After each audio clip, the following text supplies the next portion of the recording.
Oxford make a portable Wheatstone bridge. Wheatstone bridge will be used to measure the unknown resistance.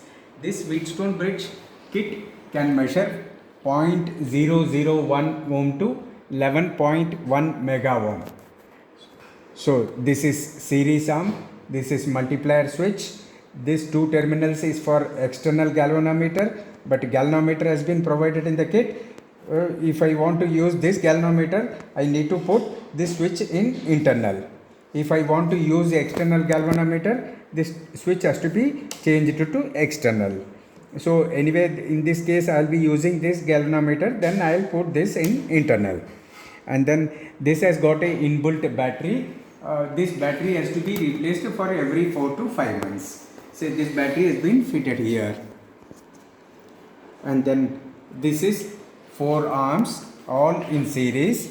This is RX, which my unknown resistance has to be connected. And then these are all the battery terminals. If at all I want to use the external battery, I need to connect this battery here. And then if I want to use the external battery, the switch to be on the other side. If I want to use the internal battery, the switch should be towards the internal. And then these two are micro switches.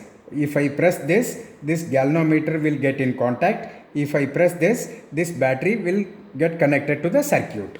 So I need to press both simultaneously. So I have connected one unknown resistance in RX. I'll see. So I don't know the value. Then what I will do is the deflection of the galvanometer is going to the right extreme. So slowly I will increase the multiplier. So multiplier I have kept it at 1. Then again I will go to the 10. So on 10 it is coming to nearest 0. I will see by rotating with the arm resistance whether I can fine tune it. So this is going into the left side.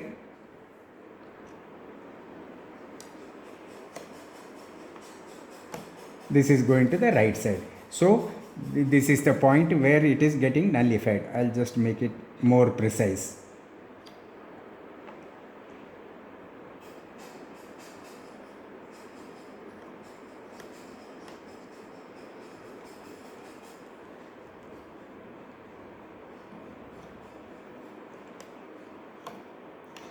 Yeah, this is clear now. So to find out the value, the multiplier is in 10. So this arm resistor 100 into 1 100, here 10 into 1 10. So 100 plus 10 110, 110 into 10. Then it becomes 1010. So it is approximately 1 kilo ohm. Now I am connecting another unknown resistor.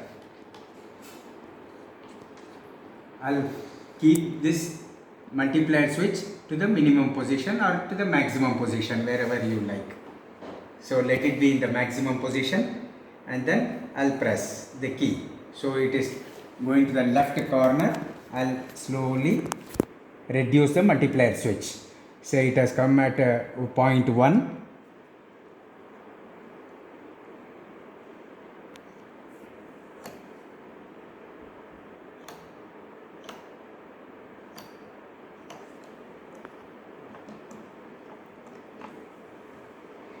Okay, 0.1. Here I have used one resistor, this one 1 into 10, 1 into 10, 10, 10 into 0.1, 10 into 0.1, it becomes 1 ohm resistance. So let me see the value of the resistor. It is 1 ohm.